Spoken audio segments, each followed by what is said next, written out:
Mis amigos de la maestría de otros países, de México, de Colombia, de Perú, eh, terminaron la universidad y consiguieron trabajo muy rápido, ¿no? Y conseguían trabajo en multinacionales, ¿no?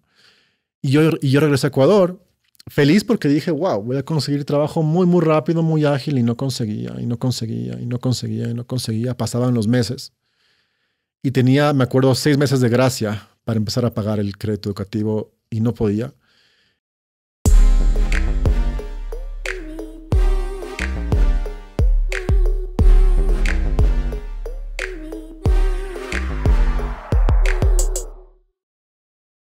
Hola a todos, ¿qué tal? Bienvenidos a un nuevo capítulo de Juego de Humanos.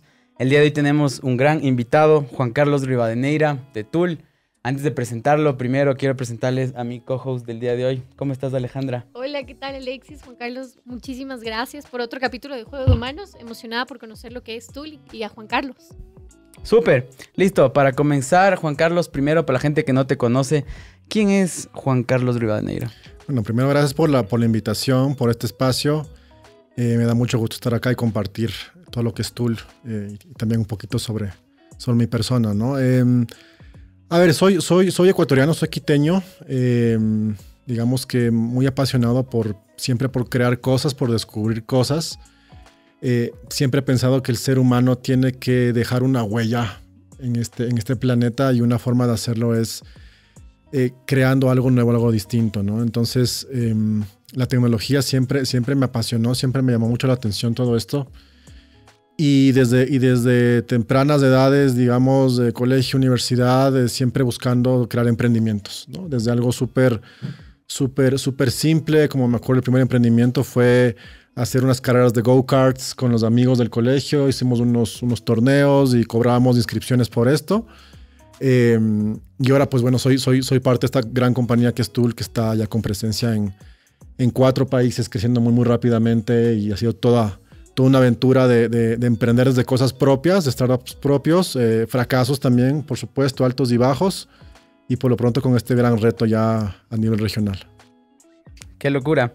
Bueno, en este espacio tratamos igual de conocerte un poco más a ti, a los seres humanos que juegan este juego dentro del mundo de las de startups en el capítulo de hoy.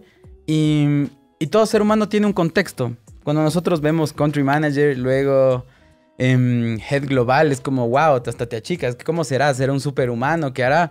Pero son simples seres humanos que tienen emociones, sensaciones como todos los seres. Así que, y que tienen un background, y que todo hay un porqué y un trasfondo. Así que cuéntanos un poco más acerca de ti, de tu historia, cómo comenzaste. Vámonos para atrás, tu infancia. ¿Qué recuerdas? ¿Qué sonidos, qué sabores, qué canciones se te vienen a la mente?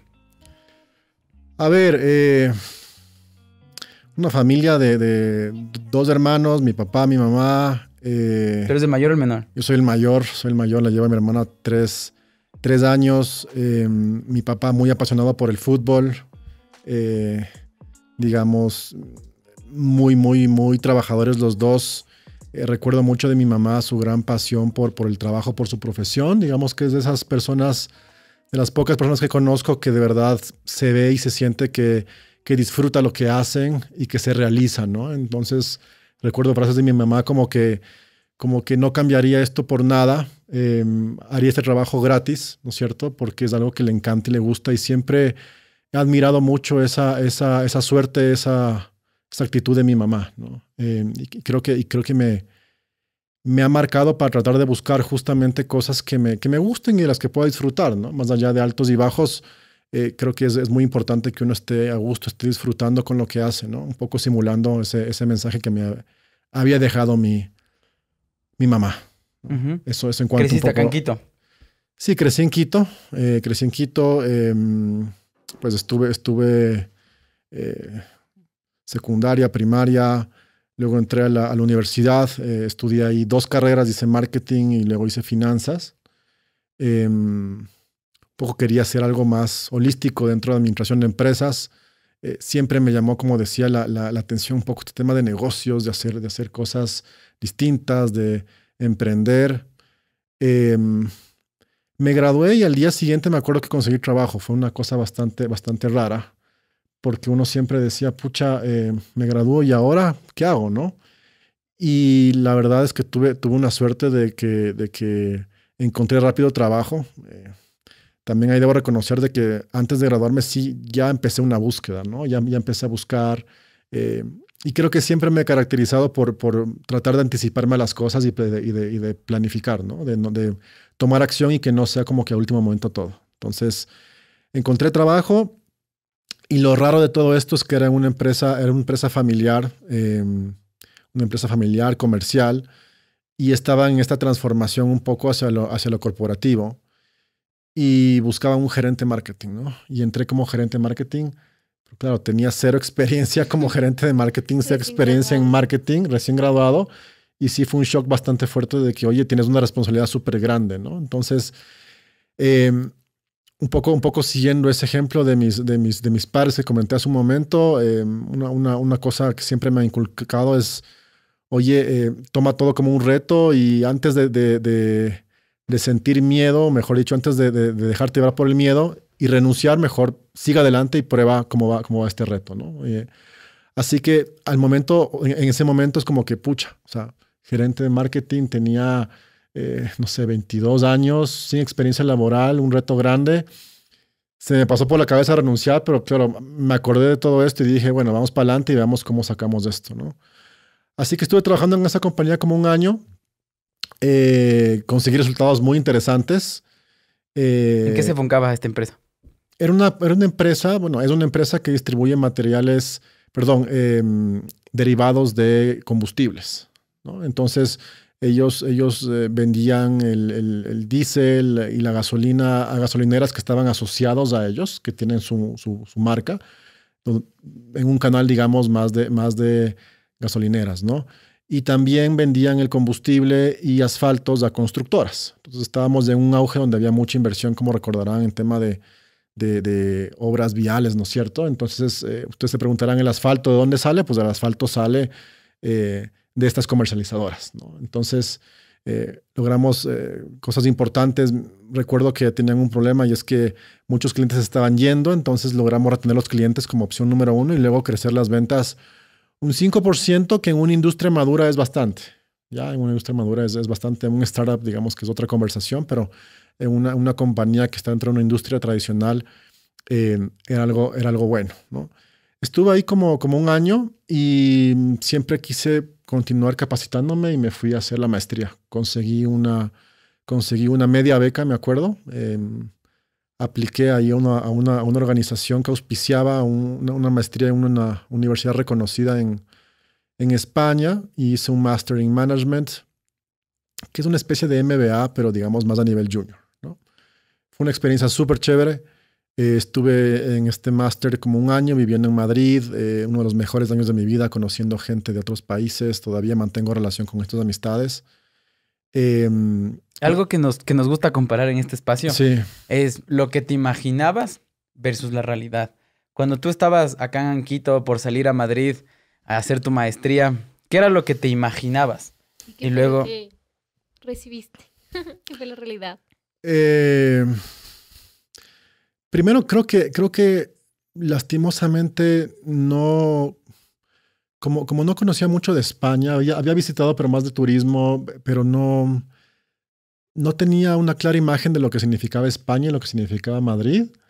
Y sí me sorprendí mucho estando allá, encontrar un país espectacular, una ciudad bellísima, un país que tiene desde pistas de esquí y cae nieve hasta bosques y valles, ¿no es cierto? Y una arquitectura espectacular. Entonces, digamos que ese sí fue un primer gran shock. Otra cosa es que, claro, era mi primera vez que iba a vivir solo, ¿no es cierto? Porque yo vivía con mi familia. Pero eras jovencito, 23 años. Sí, 23 años, claro. 23 años. Y nada, pues voy a vivir solo. Y claro, sí imaginaba algo bastante sufrido, la verdad, pero me encontré con que me acoplo muy bien y soy muy independiente, ¿no? Esa experiencia me sirvió para darme cuenta de que por sí solo puedo valerme rápidamente y llegaba un punto en que hasta me sentía medio mal porque parecía como que no le extrañaba mucho a mi familia porque no los llamaba, no pasaba nada. Y recuerdo que mi mamá me decía, bueno, tranquilo porque sé que si no me llamas sé que estás bien, ¿no? Que estás disfrutando. Sería peor si me estás llamando, ¿no? Entonces Digamos que ese fue un cambio que también me fui dando cuenta. Y luego en el tema de los estudios, digamos que ahí en cambio fue un poco al revés. Dije a lo mejor, pucha, la maestría es un poco más relajado que la universidad, no sé, un poco más de networking, etcétera. Y sí es network, pero también el estudio fue muy, muy fuerte. Fue muy fuerte, al menos en la universidad donde estuve yo, se pretendía que se lea un montón. Había estos casos prácticos, recuerdo muy bien, y tenías que interactuar con tus compañeros. Y fue una experiencia también súper, súper, súper rica, digamos, de forma académica, pero sí costó bastantes noches sin dormir, ¿no? Pero en general la experiencia, digamos, de la maestría y vivir en otro país, súper recomendable. Creo que todo el mundo lo debería hacer. Es parte de la vida y en mi caso fue de los mejores años que tuve. Ujú. Juan Carlos, ¿cómo comienza esta vena emprendedora que tienes? ¿Desde cuándo comienza? ¿O fue algún hecho puntual o el hecho de que tus padres fueron emprendedores? Cuéntanos un poquito. Sí, mis papás no fueron emprendedores. Mis papás fueron, bueno, mi papá todavía, bueno, ya no, mentira, mi mamá tampoco es así. Fueron empleados públicos, ¿no? Ujú. Pero siempre le vi a mi papá que tenía estas ganas de emprender. Siempre estaba con ideas y con cosas y me compartía y me contaba y qué opinas, qué piensas. Y le veía con este espíritu de emprendedor, de crear cosas. Sin embargo, nunca lo pudo hacer y nunca lo pudo hacer porque, claro, tenía una familia que cuidar, ¿no? Y emprender conlleva un riesgo. Claro. Entonces, no sé si por ahí viene ese bichito de que vi a mi papi que nunca tuvo la oportunidad de hacerlo a pesar de que lo quería por su responsabilidad con los ingresos económicos del hogar, ¿no? Y no sé si me tomé de eso inconscientemente para, cuando estaba en la universidad, colegio, universidad, empezar a pensar en cosas que podría crear, ¿no? Y como les digo, me vino mucho esto a la mente, como este bichito de que como seres humanos deberíamos dejar huella, ¿no? Como que deberíamos dejar algo que la sociedad tenga de nosotros y que no solo seamos Ujú. un nombre y apellido que alguien vio o escuchó, conoció una vez, sino que de verdad ojalá alguien se acuerde y deje esa huella, ¿no? Y la forma de llegar a esa huella, luego dije, bueno, ¿por qué no hacemos eso con el emprendimiento, ¿no? De generar algo desde cero que pueda causar impacto. ¿El emprendimiento se relaciona con tu propósito de vida, digamos? Sí, creo que definitivamente el crear cosas nuevas, como te decía, es parte del propósito, el generar un impacto en la sociedad, un impacto positivo, el generar una transformación en las personas. Creo que es parte de lo que me realiza, ¿no? Así como a mi mamá le encantaba ser auditora pública y era feliz en esto, en mi caso, digamos, el bichito fue, oiga, deme la posibilidad de crear cosas desde cero, cosas distintas Ujú. que generen un impacto. Entonces tú regresas acá después de este año. ¿De ahí qué pasa? Eh, fue difícil porque em, regreso a Ecuador y les conté que había tenido una beca en esta universidad, una media beca, pero la otra media parte, digamos, fue con deuda, ¿no? Fue con deuda de una entidad pública que daba créditos educativos aquí en el país. Y un poco regresando a ver la frustración que tuvo mi papá, que no pudo emprender. La verdad es que nunca me imaginé trabajar en el sector público, ¿no? Porque mis papás estuvieron ahí siempre y como que sentía que mi papá no pudo hacerlo porque tenía esa seguridad ahí y mi intención era buscar algo más en el sector privado, ¿no? Y mis amigos de la universidad, mis amigos de la maestría de otros países, de México, de Colombia, de Perú, eh, terminaron la universidad y consiguieron trabajo muy rápido, ¿no? Y conseguían trabajo en multinacionales, ¿no? Y yo regresé a Ecuador feliz porque dije, wow, voy a conseguir trabajo muy, muy rápido, muy ágil y no conseguía, y no conseguía, y no conseguía, y no conseguía. Pasaban los meses y tenía, me acuerdo, 6 meses de gracia para empezar a pagar el crédito educativo y no podía. Como les decía, me di cuenta que buscar trabajo era un trabajo y con esto me refiero a que uno no debe quedarse solamente esperando que le llamen y buscando en páginas web, sino más bien salir a la calle y ver cómo hacen, ¿no? Entonces salí con la carpetita y mis CVs, mis hojas de vida impresas, iba dejando de puerta en puerta, no me recibía nadie. Quien me recibía era el guardia que me decía que le deje la hoja de vida a él y pues ya veremos si es que algo consigo, ¿no? Entonces estuve en eso varias semanas y no conseguía trabajo, no conseguía ni siquiera entrevistas. Eventualmente alguien me dijo, oye, tu problema es que estás sobrecalificado porque a tu edad tener una maestría, como que estás demasiado alto y la percepción de la gente podría ser que pides mucha plata, ¿no? Cuando lo que yo quería es aprender, ¿no? Si me metían de pasante y no me pagaban por mí, ningún problema, ¿no? No conseguía y finalmente terminé trabajando en el sector público, acepté una propuesta, y así es la vida, ¿no? Uno nunca debe decir nunca y más bien aprendí estos procesos que tienen ellos. Digamos que hay una responsabilidad muy fuerte en las personas que trabajan en el sector público de manejar dinero del Estado, dinero de todos. Entonces los procesos son bastante, digamos, disciplinados y es un tema que me llevé de ahí, ¿no? ¿En qué institución estabas? Estaba en el IESE, que paradójicamente fue la institución que me dio el crédito. ¿No? Entonces así como me pagaban el sueldo, pagaba también el crédito, pagaba el crédito y fue una chévere experiencia. Estuve ahí 6 meses. Entré a trabajar luego en una compañía de construcción, en una constructora que hacía megaproyectos. Estos proyectos son de infraestructura, son plantas hidroeléctricas, y ahí entré como gerente administrativo financiero, ¿no? Digamos que un reto también chévere, conocer cómo se maneja un proyecto de estas dimensiones, proyectos que cuestan $80 millones de hacer. Estás en campamentos metidos en el oriente, en la selva, con condiciones complejas. Y fue muy interesante ver cómo ese 360 del negocio de construcción, y no solo de construcción, digamos, de la típica construcción de vivienda, de casas en la ciudad, sino en este caso un poco más extremo, que es en el oriente, con campamentos, con un montón de gente que está ahí viviendo, etcétera, ¿no? Y fueron esos primeros pasos también en el tema de la construcción que me terminó gustando. Y de alguna otra forma, hoy día me paro y regreso a ver y digo como que casi toda mi experiencia ha sido mucho en tema de construcción, ¿no? En combustibles le vendía combustible a las constructoras. En el IES no tanto, pero acá estuve en una compañía constructora que hacía estas obras grandes, ¿no? Entonces, ¿y qué tal ese contacto con la naturaleza? Chévere. Lo que más me acuerdo es que iba al campamento, no iba mucho, iba como una vez al mes y medio, 2 meses, pero cuando iba lo que me gustaba es que dormía muy bien. O sea, era impresionante cómo escuchabas del río y nada más. O sea, o escuchabas por ahí algún animal, alguna cosa, pero era una paz, una tranquilidad. Y me acuerdo mucho cómo dormía tan bien, ¿no? Digamos que es el mayor recuerdo que tengo por justamente esa paz, esa tranquilidad. También uno veía el cielo y las estrellas se prendían porque es que no hay nada más que ver, no hay luces como en la ciudad que te ocultan esa vista de las luces, ¿no? De las estrellas, perdón. Así que eso es lo que me acuerdo de ahí. Sí. Entonces, después de estos años, ¿qué pasa después? ¿Qué pasa después de esto? Después de esto, nada, me enamoré, ¿no es cierto? Conocí a esta chica que ahora es mi esposa, por supuesto.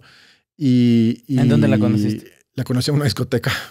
La conocí en una discoteca en Quito, sí. Y era interesante porque ella también había regresado de hacer una maestría muchos años en España. Yo también había regresado. Entonces había una historia que contar en común y los recuerdos de España, etcétera. Y la química, ¿no? Y esa química que uno no puede explicarse, que es como esta magia que uno siente con una persona que ni la conoces, pero parece que hace mucho tiempo que estás con ella, ¿no? Entonces surge una linda relación, madura, y pues decidimos casarnos, ¿no? Me casé, seguía trabajando en esta compañía, en esta empresa constructora, y me acordé de mi papá otra vez, ¿no? Me acordé de mi papá y de mi idea de emprender siempre, ¿no? Entonces, digamos, con esa ilusión que tenía mi papá y como yo también quería, me había picado este bichito por el emprendimiento, dije, bueno, es ahora o nunca. Porque el momento en que ya tienes familia, se complica. Y es lo que le pasó a mi papá, ¿no? Y me acuerdo muy bien que le pasó a él. Y es verdad, hay que ser responsables. Tú no puedes tomar un riesgo tan grande cuando tienes ya una responsabilidad con una familia. Entonces, por último, si es que es uno, comes atún con galletas, pero luego ver que tu familia come atún con galletas como que no hace mucho sentido, ¿no? Entonces dije, es ahora o nunca. Hablé con mi esposa, me apoyó, y nada, tomé la decisión de renunciar a la compañía constructora para esto ya había conocido a que iba a ser mi primer socio, mi primer cofundador, y teníamos una idea de hacer un negocio digital.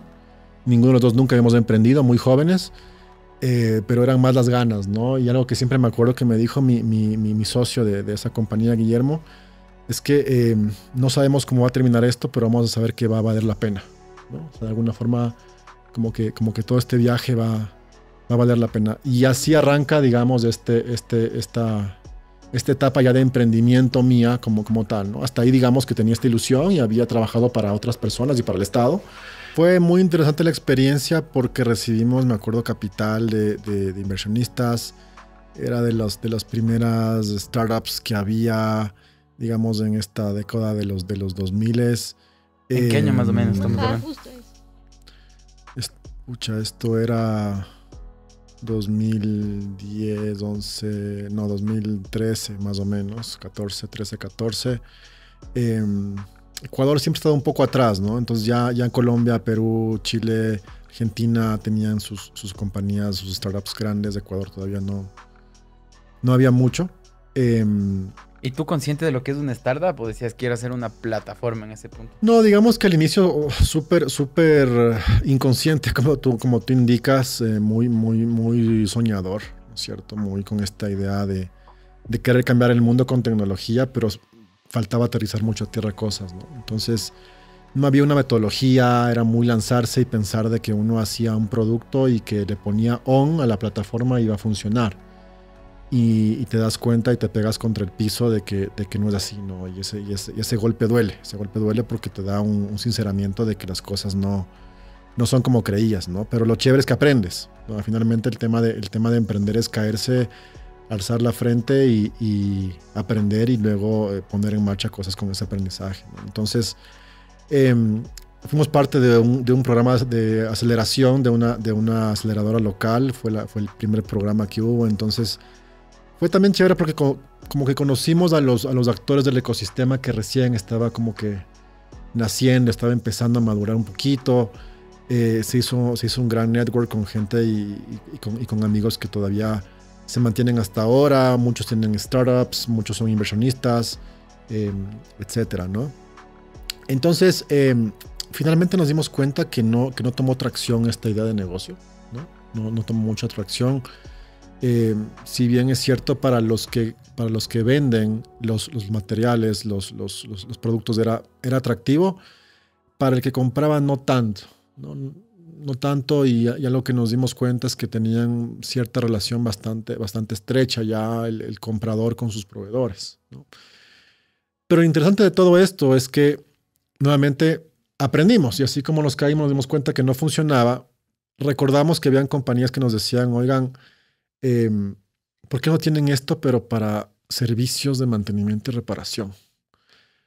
Porque los proveedores de estos servicios traen consecuencias. Es decir, el proveedor de este servicio que te da el mantenimiento, la pintura, la plomería, la electricidad, pues muchas veces no tienen una factura, muchas veces no te dan una garantía, muchas veces no tienen, por así llamarlo, esta formalidad, ¿no?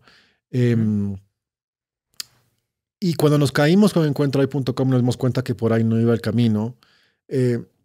Estábamos en una etapa compleja porque tanto mi socio como yo, las esposas estaban esperando bebés, ¿no es cierto? Entonces ya se complicaba más la cosa. ¿Tu primer hijo? Sí, y también de mi socio. Entonces ya era un momento distinto, era un momento un poco más estresante, con un fracaso encima, pero también no teníamos mucho que perder. ¿Por qué? Porque la situación del país económicamente y políticamente estaba en una etapa muy compleja, ¿no? Había justo un cambio de gobierno que no daba mucha esperanza en ese momento, y como que no había mucha esperanza de conseguir trabajo, así que ni modo, tocaba emprender otra vez. Y me acuerdo que mientras estábamos aplicando y buscando trabajo, se nos vino este aprendizaje que les cuento de esta compañía que nos dijo, oigan, ¿por qué no se enfocan en este segmento de servicios de reparación y mantenimiento? Y lo que decidimos es hacer un producto mínimo viable, ya con conciencia, digamos, ¿no? Habíamos aprendido mucho y habíamos investigado mucho y teníamos una conciencia de cómo arrancar un startup. Y la forma de hacerlo era con un producto mínimo viable, haciéndolo muy, muy eficiente, en poco tiempo, con pocos recursos. Y la verdad que fue un gran producto mínimo viable, porque en un día, me acuerdo, tuvimos esta idea de que, oye, ¿por qué no generamos una especie de plataforma de economía colaborativa donde yo pida por una aplicación un servicio y viene un profesional y me hace un servicio de mantenimiento, ¿no? Esa era como que la idea. Entonces, ¿cómo hacemos algo más rápido? ¿Qué tal si creamos una landing page y hacemos como un flyer digital y mandamos por Facebook, por WhatsApp, etcétera, y lo vamos compartiendo y veamos qué pasa, ¿no? En un día, mientras buscábamos trabajo, a ver si alguien nos daba trabajo. Nos bajamos un template que nos costó creo que $10. Mi socio rápidamente hizo esto. Nos compramos un dominio que nos costó como que, no sé, $5. Y me acuerdo que el dominio que compramos se llamaba mrapoyo.com. Y ese rato pues, le pusimos el nombre y ya está. Yo hice un flyer en una página web que te ayuda a hacer diseños gráficos, porque yo no soy diseñador gráfico. Me inventé un logotipo ahí hecho en ese instante. La cosa es que por la tarde corrimos, o mejor dicho, el día siguiente, corrimos el flyer con la página web y lo compartimos. Y estábamos sentados ahí. En WhatsApp. En WhatsApp, en Facebook, en grupos, en todo. Y estábamos sentados buscando trabajo, porque no teníamos trabajo y estábamos esperando cada uno un guagua, ¿no? Y plim, en mi mail llegan como 5 solicitudes. Entonces llega un cliente que dice, yo quiero un servicio de pintura. Llega otro que dice, quiero un servicio de electricidad. Llega otro que dice, quiero un tema de plomería. Corre a buscar maestros. Y no había los maestros. Claro, no había los maestros. Entonces dije, pucha, ¿y ahora qué hacemos? ¿No? Entonces ese rato, mami, ¿te acuerdas que en la casa pintamos hace 5 años? Iba un maestro que fue, ¿tendrás el número de teléfono del maestro? Sí, hijito, toma el número. Y ese rato, ¿no? Oiga, maestro Juan, ¿cómo le va? ¿Se acuerda que usted fue a pintar mi casa hace 5 años? Sí, mire. De ley no se acordaba, pero... Sí, claro. Sí, claro. Claro, ¿no? Entonces, hicimos una cita, me acuerdo, con ellos ese mismo día o el día siguiente. Coordinamos una visita donde el cliente y la intención o el MVP se completaba con simular que somos la aplicación. O sea, que yo era la app, yo era la aplicación. Entonces, ¿yo qué hacía? Yo era como un inspector, digamos, que estaba atrás del maestro y lo acompañaba y era el chofer del maestro porque él iba a recoger la casa, iba donde la persona y la acompañaba. Y la misión de ese MVP era observar y escuchar, básicamente. O sea, era estar atrás y entender cómo hacen ese proceso ellos. Entender cómo funcionaba ese proceso, cuál puede ser la oportunidad de mejora, cuál era de nuestros pain points, etcétera. Y entender cómo funcionaba todo esto. Y ya con esa predisposición.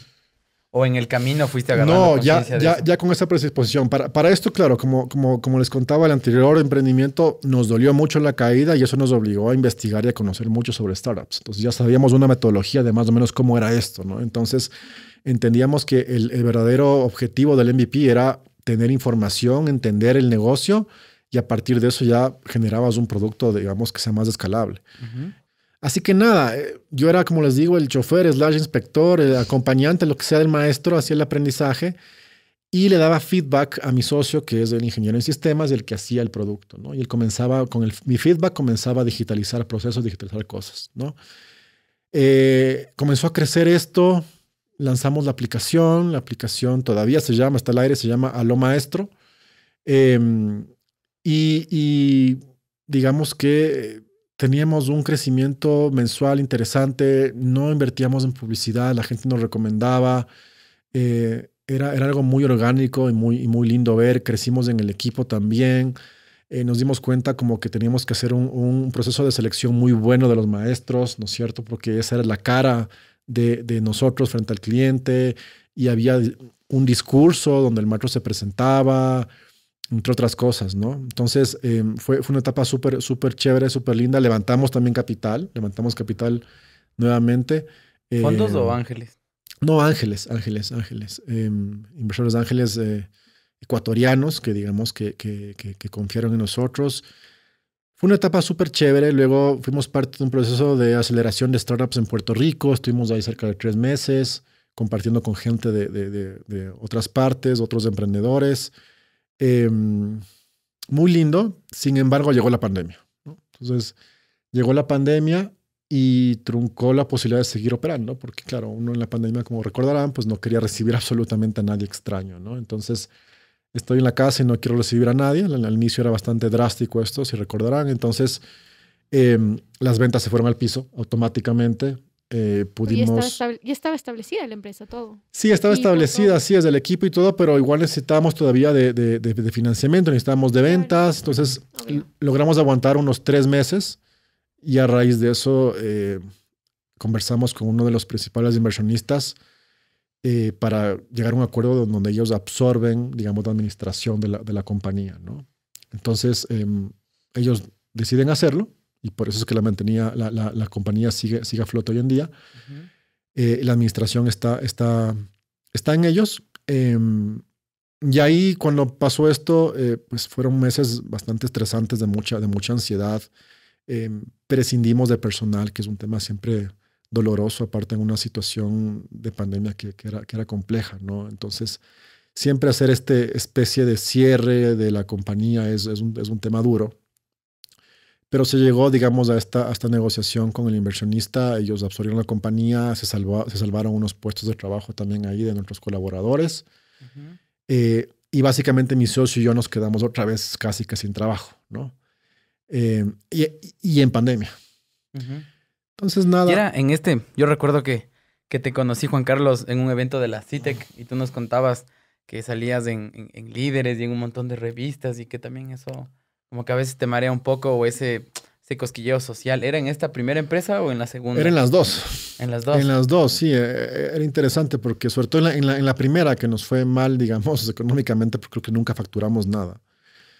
Pero empezaba a estar de moda el emprendimiento, ¿no? Y lastimosamente eso hace que haya muchos concursos para emprendimiento y premios para emprendedores y a veces son cosas muy, muy, muy banales, ¿no? Muy de que más bien pueden desviarte. Y que pueden desviar. En si etapas iniciales. Pierdes el foco y hay mucha gente que piensa que porque salió en una revista pues ya lo consiguió todo, pero la realidad es que el negocio funciona o no funciona y si no funciona pues no funciona, ya está, ¿no? Entonces había mucho este tema de prensa, etcétera, y es algo que sí te puede como que desviar, desenfocar, marear y una sugerencia ahí siempre es, oiga, estas métricas de vanidad, que es estar en la prensa, en medios, como que no es el foco de un emprendedor, al menos de un emprendedor que está sacando algo desde cero, recién en etapa preliminar, como que no hay mucho tiempo para estas cosas, ¿no? Es más, creo que es hasta un mal signo, ¿no? Si es que hay un emprendedor que está con algo interesante y está trabajando en eso, no debería tener casi tiempo para nada más que el emprendimiento y su familia, por supuesto, su salud, su bienestar. Pero este tipo de cosas de salir en prensas, en radios, en lo que sea tan temprano, más bien te distrae. Te distrae, sí. Y Juan Carlos, a partir de todos estos fracasos, como los defines tú, ¿qué lecciones te ha dejado estos emprendimientos? Digamos que muchísimas cosas, pero una de ellas es que uno tiene que empaparse muy bien de cuál es ese camino y la metodología para emprender. Uno tiene que ser responsable con uno mismo y con su familia de que no puede lanzarse a la aventura porque sí, ¿no? Que debe haber una planificación previa, o al menos tener clara cuáles son los pasos para hacer un startup. Hoy en día ya muchas compañías han pasado por procesos de aceleración, incubación, entonces hay una metodología que está planteada, que está, digámoslo así, validada. Y un tema muy importante, digamos, que es ese de ahí, ¿no? El otro que les decía es que no dejarse, digamos, desenfocar por métricas de vanidad, como las que les decía de, oiga, soy un gran emprendedor porque salí en el diario, en la prensa, etcétera, como que no va por ahí esto, ¿no? Lo más importante para un emprendedor en etapa temprana es dedicar el tiempo a su negocio, dedicar el tiempo a entender cómo genera valor con su cliente, entender si su cliente de verdad tiene un problema o no. Muchas veces algo que pasa mucho con los emprendedores es que tenemos una idea y nos enamoramos de la idea, sin embargo lo importante es validar si es que esta idea resuelve una necesidad, ¿no? Y conversar con el cliente es clave, es básico. Si no conversas y no entiendes si el cliente tiene o no un problema o una necesidad, pues no hay ninguna razón de ser para el emprendimiento.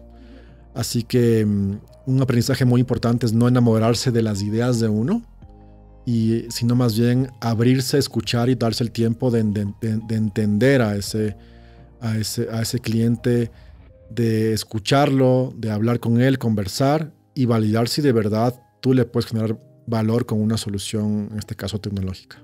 Uh-huh. Yo me di duro igual, en la misma, como enamorarse de la idea más del problema y ese es un cambio de mindset que ayuda un montón. Y eso es, bueno, en el consejo de cómo jugar el juego de humanos dentro de una startup funciona. Fuera de eso, ¿tú cómo te sentías?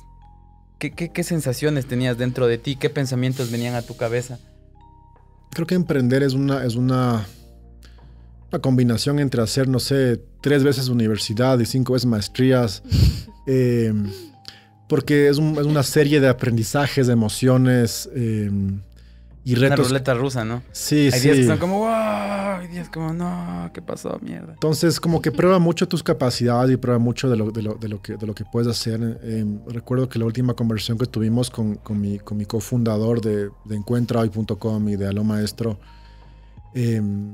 cuando poníamos punto final, digamos, a esos años, a esa etapa, pues un poco la reflexión era, para bien o para mal, nos dimos cuenta que esto valió totalmente la pena, ¿no? O sea, no lo cambiaremos por nada. Posiblemente podíamos haber estado trabajando por una multinacional y con un sueldo bueno y con un estilo de vida mucho mejor, pero el aprendizaje, la vivencia que nos llevamos, la gente que conocimos, es un tema único, ¿no? Y sobre todo la capacidad de demostrarnos que podríamos salir adelante y descubrir de lo que estamos hechos, ¿no? Entonces es como que toda esa experiencia dura, esos momentos difíciles y también felices, te curten, por así llamarlo, para que en un futuro no tengas recelo de absolutamente nada, ¿no? Te da esa experiencia. Súper. Entonces, luego de todas estas emociones de emprendiendo, llegas a Tool, una de las startups con mayor proyección en Latinoamérica. Y primero cuéntanos, ¿qué es Tool?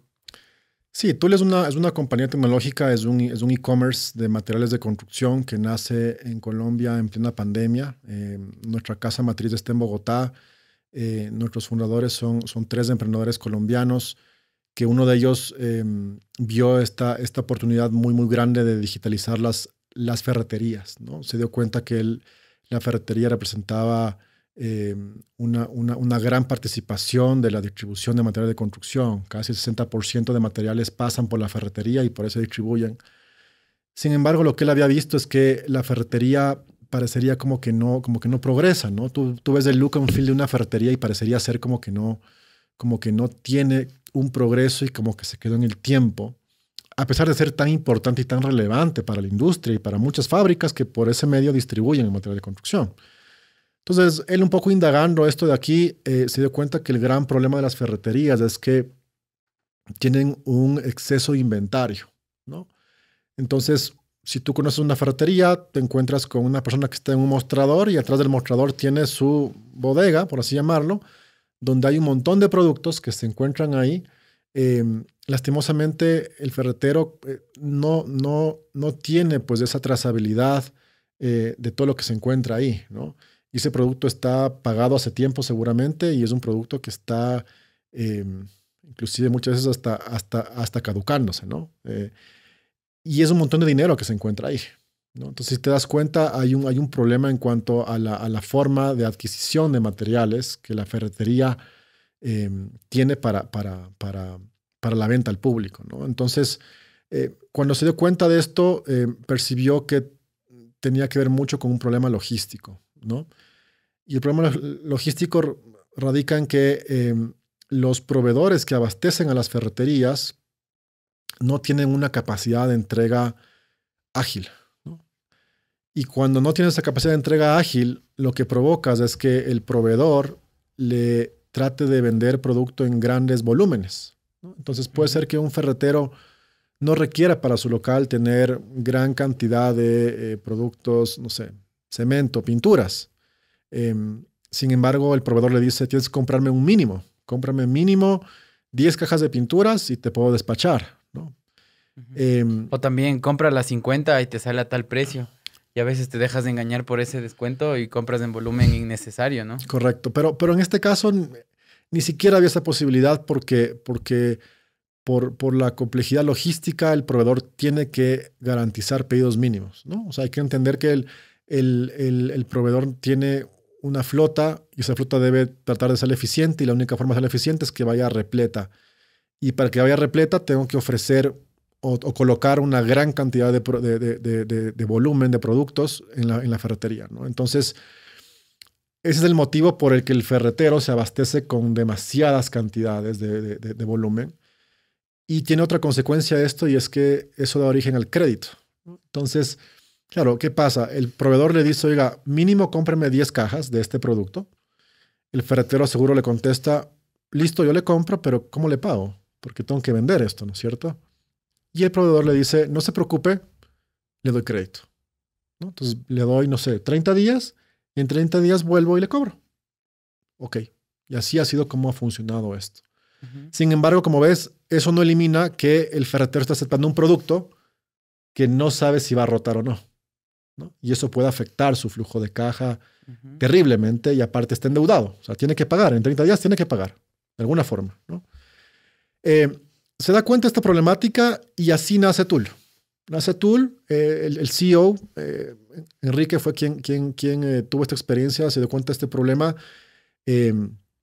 y tiene esta capacidad de enrolar a dos cofundadores, Nicolás, que se encarga de todo el área de tecnología y producto, y Juan Carlos, que se encarga de todo el área comercial y operaciones, ¿no? Tres personas súper capaces con un gran background. Y arrancan Tool. Arrancan Tool en Colombia en plena pandemia, al inicio vendiendo desinfectantes, justo por el contexto en que vivimos en ese momento.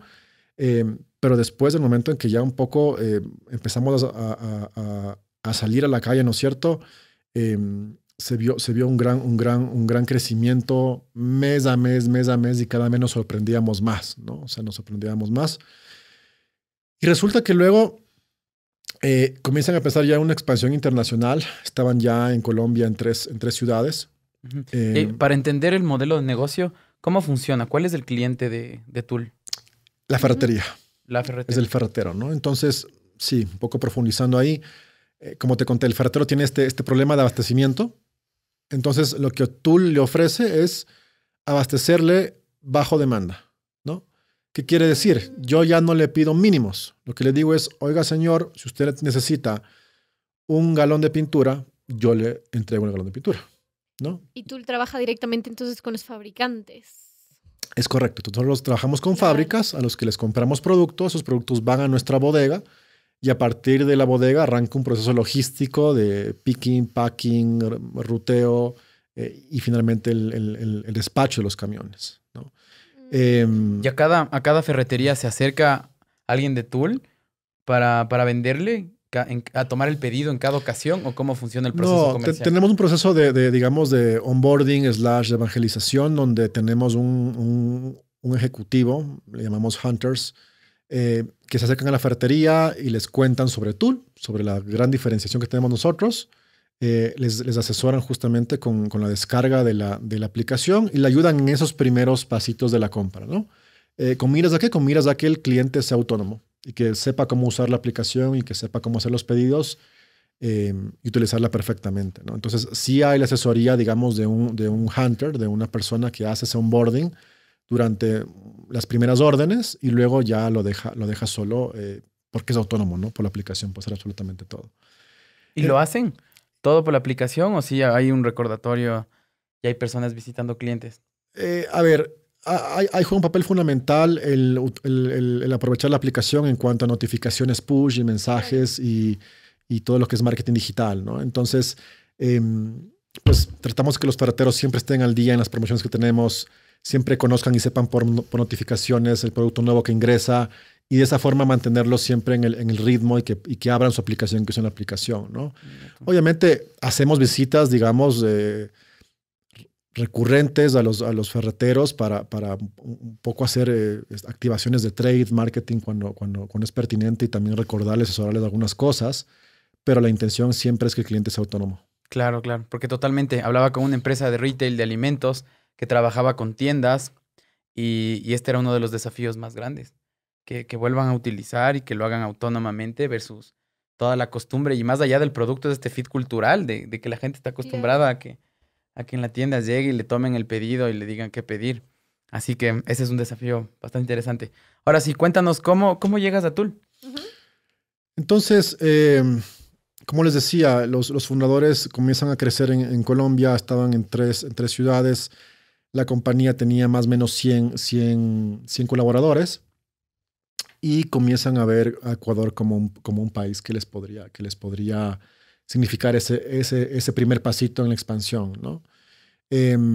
Yo justamente me acuerdo luego de a lo maestro, estuve una semana en la playa y tuve la fortuna de que por un contacto en común que tenemos con uno de los fundadores, me enteré que Tul estaba buscando un country manager. Apliqué y la verdad que todo fue muy, muy fácil. Hubo nuevamente esta química que se dio, ¿no es cierto?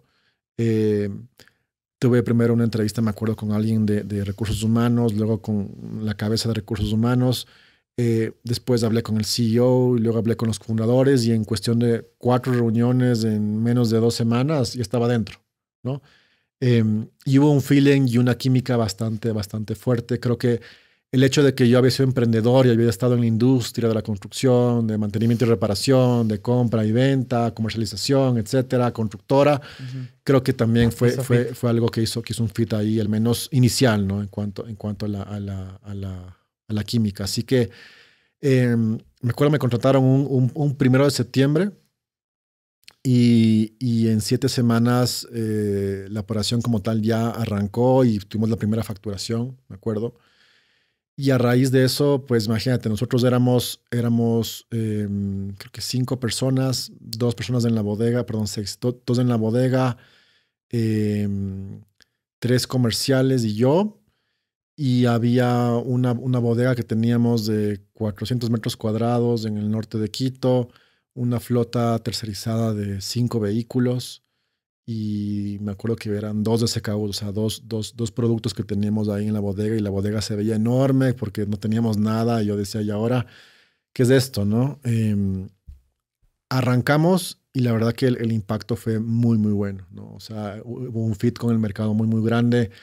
Calzó muy bien esta necesidad que les contaba de que, oiga, yo como ferretero requiero esta flexibilidad de que me vendan lo que necesito, ¿no? Y no que me embutan productos, sino que me vendan lo que de verdad necesito para que yo pueda tener el producto y hacer el negocio con el cliente de acá, ¿no? Entonces, hace un fit súper grande y ha pasado año y medio de eso. Hoy día en Ecuador, les conté que hace año y medio éramos 5 personas o 6 personas. Hoy día estamos llegando a las 250 personas en Ecuador. Tenemos operación en 2 bodegas, una aquí en Guayaquil, más de 5,000 metros cuadrados en bodegas, más de 80 camiones salen todos los días con productos de cada una de las bodegas. Distribuimos a 8 provincias del Ecuador y continuamos con la expansión en el país hacia incrementar la cobertura. Posiblemente se venga una bodega más en otra zona estratégica. Estamos todavía en un análisis de eso, ¿no? Entonces, fue muy chévere lo de Ecuador. Yo fui country manager hasta el pasado diciembre. Fue muy chévere porque digamos que logré replicar las buenas prácticas o el aprendizaje que había recibido de las caídas que tuve como emprendedor, ¿no? Fue súper chévere implementar y ejecutar todo eso y armar ese equipo que lo ha dado todo por generar lo que hoy estamos viviendo. Cuéntanos cuáles son los retos de la industria que tú lo ves ahora de forma global. En los nuevos países, ¿cuántos países estás llevando ahora? A ver, estamos operando en Colombia, Ecuador, México y muy pronto en Brasil. El equipo de Brasil está prácticamente listo para arrancar. Yo creería que en cuestión de unas 2-3 semanas estaríamos ya al aire con Brasil, que es un hito muy importante para nosotros. Igual México. En México arrancamos hace casi un año, va a ser pronto. Súper contentos también con ese desarrollo, ¿no? Algo chévere de lo de Ecuador es que dio impulso hacia los demás países. Es decir, Tul con Ecuador logró validar que puede ser capaz de expandir su modelo de negocio. Y a raíz de eso, inversionistas fondos de inversión confiaron en la compañía y en ese caso de éxito, y se logró replicar hacia los demás países, ¿no? Entonces es un tema lindo que me llevo de la operación de Tool. Me preguntabas por qué países estoy a cargo yo. Estoy a cargo ahorita de Ecuador, Colombia y México bajo el segmento o el canal constructor, ¿ya? Entonces, yo les he contado hasta ahora que Tool ha tenido un enfoque mucho hacia la ferretería. Sin embargo, hace unos meses nos dimos cuenta que el constructor sufre de problemas iguales y hasta peores, ¿no? Entonces nos dimos cuenta que así como el ferretero se abastece y tiene problemas, el constructor también se abastece de materiales de estos distribuidores, grandes mayoristas, pero también tiene problemas logísticos, ¿no? Como le pasaba al ferretero, también le pasa al constructor. Y esos problemas en el caso del constructor pueden ser hasta más graves, como les digo, porque, claro, un constructor contrata a gente y les paga a los obreros, a los maestros, ¿no es cierto? Y cada día que pasa, paga, ¿no? A contratistas. Y si no tienen el material, es tiempo perdido, es tiempo muerto que básicamente la gente está parada sin hacer nada, ¿no? Y es terrible, es terrible porque estás dejando de aprovechar esa inversión que estás haciendo. Y a veces falta algo. Así como siempre falta algo. Siempre falta algo, ¿no? Y siempre hay urgencias y siempre alguien se olvidó de pedir algo, ¿no? Entonces, tienes toda esa urgencia por abastecer al proyecto de la construcción cuanto antes, pero no hay un proveedor que te da ese servicio tan ágil que estás buscando, ¿no? Y a raíz de eso, justamente a partir de diciembre, uno de los cofundadores pues me cuenta que hay esta oportunidad, esta problemática, y me invita a sumarme al reto de dirigir, digamos, en la región este nuevo canal, ¿no? Así que, nuevamente algo súper chévere, porque me tocó volver a los inicios y volver a ser emprendedor y ponerme en ese mindset de emprender, e incluso desaprender un poquito de lo que ya había hecho en ferretería, para meterme a conocer un nuevo cliente que es el constructor, ¿no? Y arrancamos tal cual por la metodología que les dije hace un momento, y es, oiga, vamos a la calle, vamos a las obras, conozcamos al cliente, quién es el constructor, ¿no? Quién está involucrado ahí. Y nos dimos cuenta que efectivamente hay esta problemática que les conté, nos dimos cuenta que hay varios actores en el proceso de compras de una constructora y cuáles son los problemas que tienen cada uno de ellos. Y estuvimos entre diciembre y enero haciendo este research y esta planeación estratégica. Y a partir de febrero, digamos, ya desplegamos el plan de go-to-market en los 3 países. Contratamos colaboradores que están ejecutando esto y estamos muy contentos, a pesar de que todavía tenemos unos pocos meses de operación. Estamos viendo resultados positivos, tenemos un crecimiento interesante, las proyecciones son bastante buenas. Así que sí, por ahora súper contentos con este nuevo canal. Atender al constructor es un nuevo reto. Hay un fit muy interesante con la propuesta de valor nuestra. Y como te digo, los primeros resultados están siendo bastante positivos. Juan Carlos, hablando en tema de logística y de tiempos, ¿cuánto tiempo se demora cuando un constructor, bueno, hablamos de los ferreteros, que es el primer servicio, digamos, ¿cuánto tiempo se demora desde que pide hasta que se le entrega? Ok. Antes de responderte, te cuento un poco cómo es la industria, ¿no? La industria normalmente se demora entre 3 a 5 días desde que pides. Okay. ¿Ya? Y lo que provoca, curiosamente, en el constructor, si quieres hablamos de ahí del constructor, es que se abastece de más. Claro. ¿No? Entonces lo que hace es comprar más, porque ya sabe que no tiene una respuesta tan rápida, entonces compra un poquito más. Pero eso es malo porque hay riesgos, ¿no? Entonces tienes una bodega que no deberías tener en un proyecto, una bodega de construcción, y está el material ahí, ¿no? Entonces el material, dependiendo, también se puede dañar, se puede oxidar, no sé, cae un aguacero, puede haber también hurtos, quién sabe, ¿no es cierto? Hay un riesgo que también... Costos extras también la bodega. Totalmente, ¿no? Entonces, los tiempos son, como te digo, entre 3 a 5 días. Nosotros estamos ofreciendo despachos en 24 horas, y hoy en día ya despachos del mismo día, ¿no?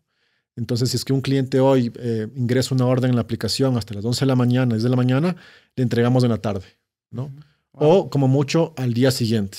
Entonces, la intención es, nosotros nos convertimos en esta bodega virtual, básicamente, Logística. donde ya no tiene que tener la bodega, el constructor, sino que tiene su bodega virtual que somos nosotros. Ujú. ¿Y toda la tecnología de la logística, el sistema de inventarios, es propio? ¿Están creando su tecnología? Sí, sí. Cuando me preguntan sobre tecnología, aquí es importante entender que hay mucha gente que piensa erróneamente que la tecnología es la aplicación, ¿no? Es la aplicación del cliente. Y la realidad es que tenemos Hay toda una cadena de valor, ¿no? 5 aplicaciones internas Claro. para todos los procesos que existen, ¿no? Hay un equipo de más de 100 desarrolladores que están en Bogotá, en Argentina, en Ecuador, en Colombia, ¿no es cierto? Y están trabajando todos los días para generar y mejorar la tecnología que tenemos. Así que la tecnología es propia, ¿no es cierto? Es una tecnología propia, es gente, son colaboradores nuestros que todos los días trabajan para lograr estos objetivos en cuanto a mejorar el producto. Y actualmente seguimos buscando plazas, ¿no? Entonces, estamos buscando como 50 plazas más de colaboradores que se unan y estamos poniéndole un foco a la inversión muy, muy fuerte en cuanto a la tecnología y a buscar desarrolladores, talento que quiera trabajar con nosotros. Ujú. Hay muchísimo más detrás de toda una aplicación, ¿no? O sea, Totalmente. muchísimo, todo lo que hay que pensar, el detalle que tienen que estar atentos a. Sí, sí. O sea, solo para que te des una dimensión, como les decía yo al inicio cuando entré en Tool y solo estaban en Colombia, eran 100 personas. Claro. Hoy día estamos llegando a los 1500, Wow. ¿no? Así que bueno. Y bueno, los retos que genera el mundo B2B, entre otras cosas, vamos a conversar luego de este primer corte comercial. Gracias a Warax Arte que lo hace real y a Bow Company que nos permite estar el día de hoy acá. Expande tus límites y llega con tus productos a todo el país. Tus envíos y entregas a otro nivel. Ágil, rápido y seguro.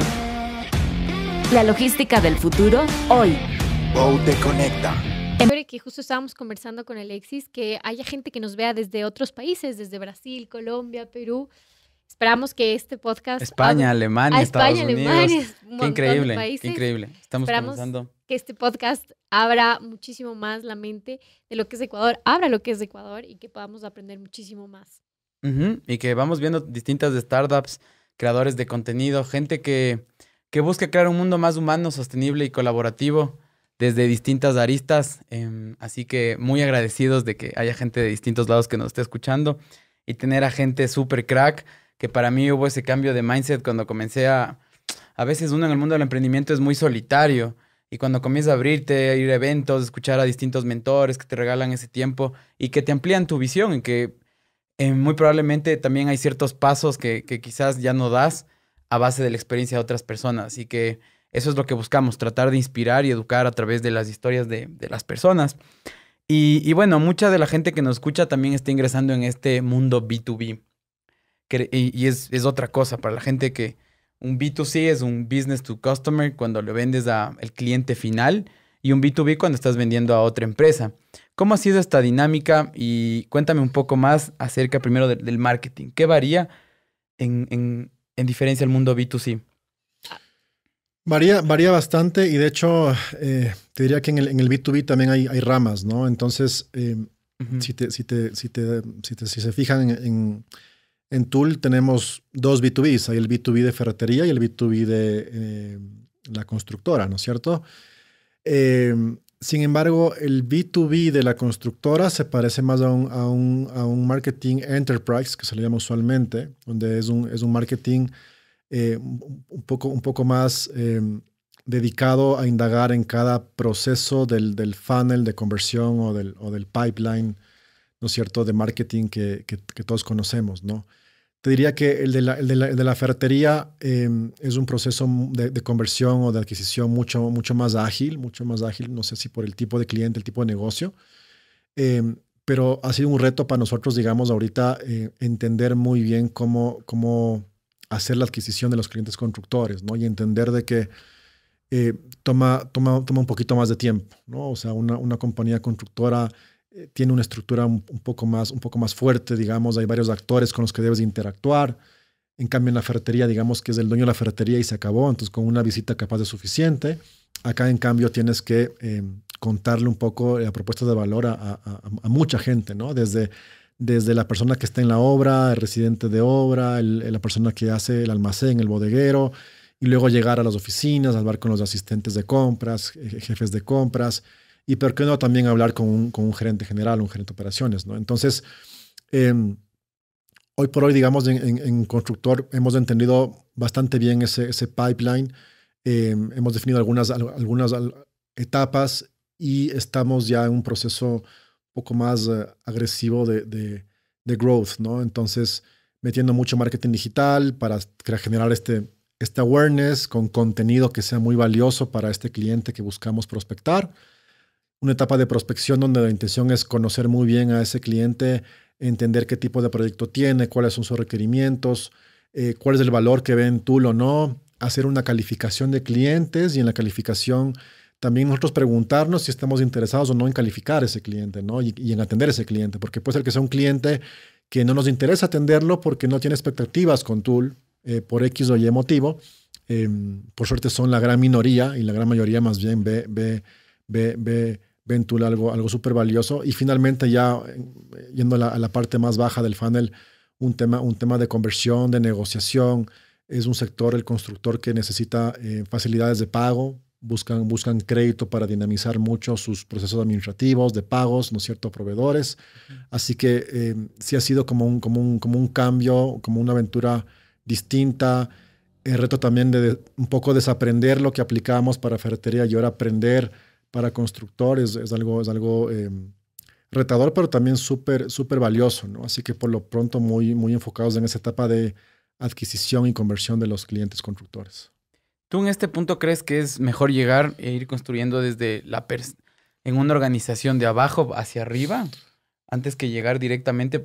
¿Crees que es un error en el mundo enterprise muchas veces enfocarse directamente al CEO o directamente a un ejecutivo y más bien, como te escuchaba, ir viendo desde la persona operativa que esté en esa parte del proceso hasta llegar al lado administrativo o al revés? ¿Cómo lo ves? Creo que no hay una regla clara, creo que no es una ciencia exacta y es más bien como un arte, ¿no?, por así llamarlo. Entonces, puede ser cualquiera de los dos caminos. El enfoque de ir desde el campo, digamos, hasta llegar a ser tomador de decisiones es práctico porque te permite entender con mayor cautela quién es la persona que toma la decisión y te permite prospectar muy bien y entender cuál es el contexto de esa compañía, ¿no? Porque tienes muchos actores que te van diciendo, vea, este proyecto está en esta etapa, está yendo bien, hay otra persona que te da otra información y luego luego de hablar con tres personas dices, ok, el tomador de decisiones es este de acá y el contexto de la compañía es este de aquí, por lo tanto voy a hacer el approach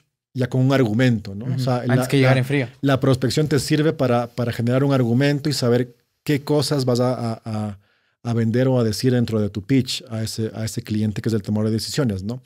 Por otro lado, que ya es un poco el efecto más escalable o más digital, cuando tratas de llegar al tomador de decisión o buscar estos influenciadores o champions que se llaman usualmente, que son los que podrían decirle, vea, conocí Tool, le puede interesar, ¿no es cierto?, que te recomienden. Es una estrategia bastante distinta.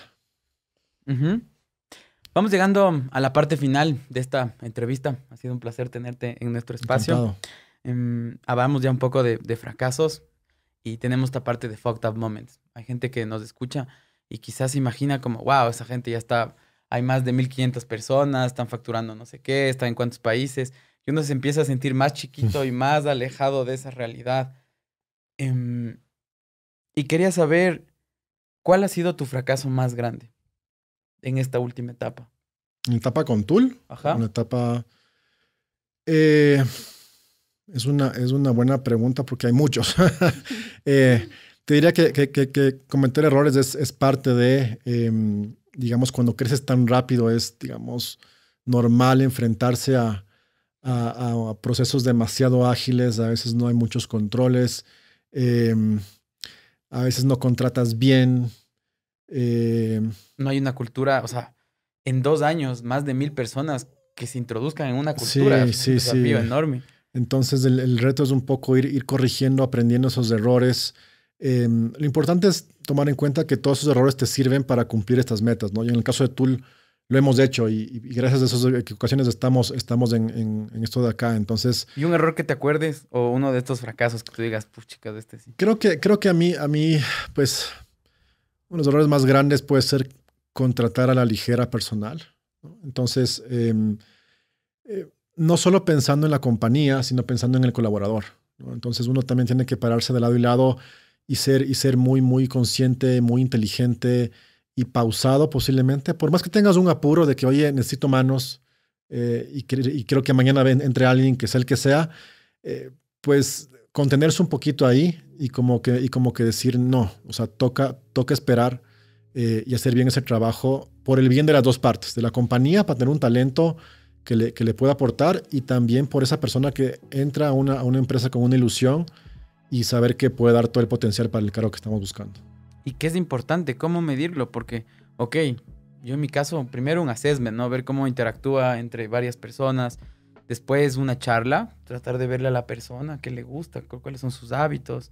Pero más allá, igual, todos es algo tan parte del juego de humanos, el vendernos, ¿no?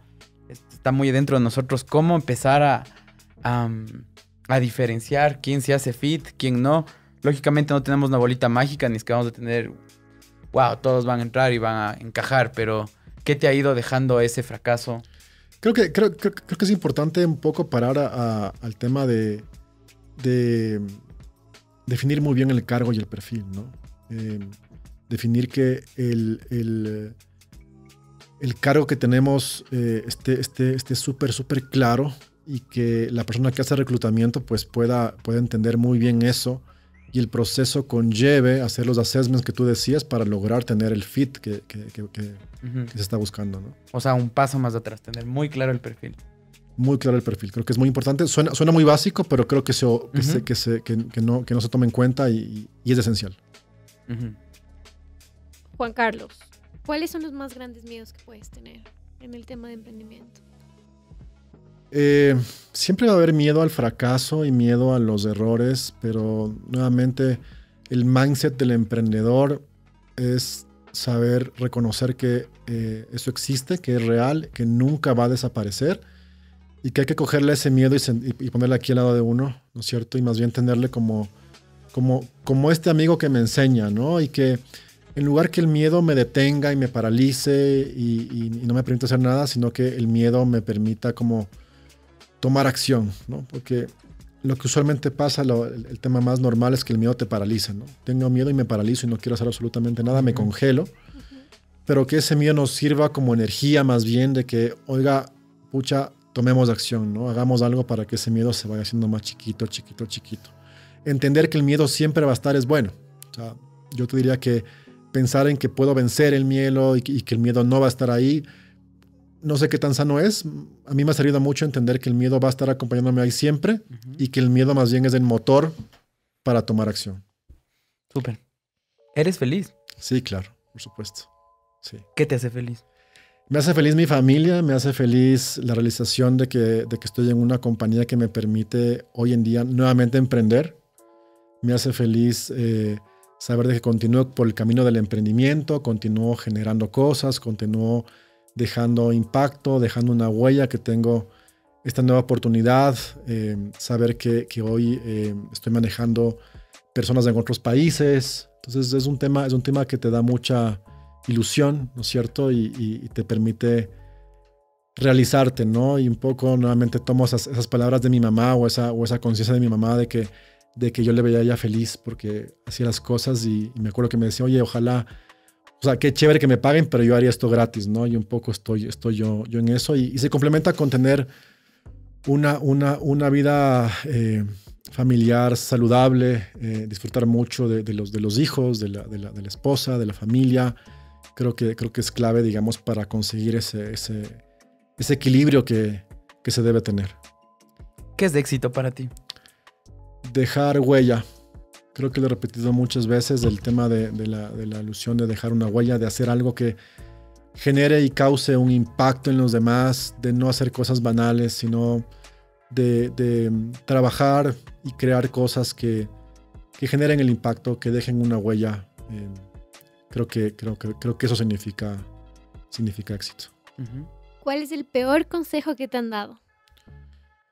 El peor consejo que me han dado. Wow. El peor consejo que me han dado, capaz es darme consejos. es raro lo que te voy a decir, pero el mejor consejo es hacerme preguntas que me permitan a mí mismo recapacitar y darme cuenta de las cosas, ¿no? Entonces, uno también tiene que tener mucho cuidado, y a veces que a mí se acercan emprendedores y me preguntan, oye, dame un consejo. Y la verdad es que es muy difícil opinar desde afuera, ¿no? Es complicado, es difícil, no se entiende el contexto. Creo que lo mejor que uno puede hacer es cuestionar a esa persona que te pide apoyo, cuestionarle, preguntarle para que esa persona analice y luego de consultar con su almohada y pensar por sí solo, tome decisiones, ¿no? Entonces el peor consejo es el consejo por sí mismo, la verdad. Creo que uno debe tomar con pinzas, ¿no? Y entender de que lo que te dicen es de alguien que viene de afuera. Y hay que ser humilde también para saber escuchar. Claro. Pero creo que la mejor forma de dar un consejo es más bien cuestionando por preguntas antes que atreviéndose a dar dictámenes o sugerencias que a lo mejor no tienes toda la información del contexto para darlas. Vale, finalmente nos gustaría que nos recomiendes un libro, un podcast, lo que más te ha gustado a ti, que sientes que te ha ayudado a crecer. Puede ser en el tema personal o emprendimiento nuevo. Recomiendo muchísimo el contenido de esta aceleradora que se llama Y Combinator. Hay en su página web contenido que es básicamente ensayos de los directores, de muchos fundadores que han pasado por ahí. Y Combinator tiene esta gran relevancia en el mundo de emprendimiento a nivel mundial, y el contenido que está ahí puede servir muchísimo para seguir, digamos, afinando esta metodología de cómo emprender y de cómo no cometer errores, ¿no? Entonces, en la página web de Y Combinator encuentras una sección de librería y ahí está todo el contenido. Es gratis. Y hay otro muy, muy bueno que se llama When Kale and Coffee Compete. El autor se llama Alan Clement. Y es un libro chiquitico, no muy famoso, raro porque no es muy famoso. Y no me gusta recomendar libros, la verdad, pero este libro sí es altamente recomendable para emprendedores de etapas muy tempranas que están buscando este fit con el mercado para cuestionarse y entender si de verdad están cubriendo una necesidad o no. O sea, para mí es clave que un emprendedor rápidamente entienda y se cuestione si es que su producto resuelve una necesidad, ¿no? Entonces, que se olvide de la idea, que no se enamore de esa idea. Y este libro te permite, digamos, aterrizar muchísimo y entender si de verdad existe una necesidad. Un producto sin necesidad, pues, es solamente un sueño, ¿no? Es lo que está ahí, y creo que es la base. Gracias, Juan Carlos. Qué gusto ha sido tenerte. Encantado, mucho gusto. En Juego de Humanos. Un placer. ¿Qué tal, Alejandra? ¿Cómo has pasado tú? He aprendido muchísimo en esta hora y media, creo que hemos tenido. He aprendido muchísimo y nada, me ha dado muchas pautas para poder saber todo lo que viene detrás y entender. O sea, lo que me queda mucho de Juan Carlos y de tú es el hecho de que cubrieron esa necesidad. Y justo lo pensaba mientras hablaba Juan Carlos, ¿cómo eres de observador para entender esa necesidad que tenían los ferreteros al tener un storage ahí por muchísimo tiempo? Entonces, nada, observador, analizador y me queda mucho de esta conversación. Así que salgan a resolver problemas reales de la sociedad. Muchísimas gracias. Ha sido un placer tenerte acá. Encantado, mucho Les gusto. deseamos muchísimos éxitos a Tul en el futuro. Y pues, que qué bien que seas feliz, que lo disfrutes, porque la vida va más allá del Juego de Humanos. Es correcto. Muchas gracias a todos. Esto fue Juego de Humanos.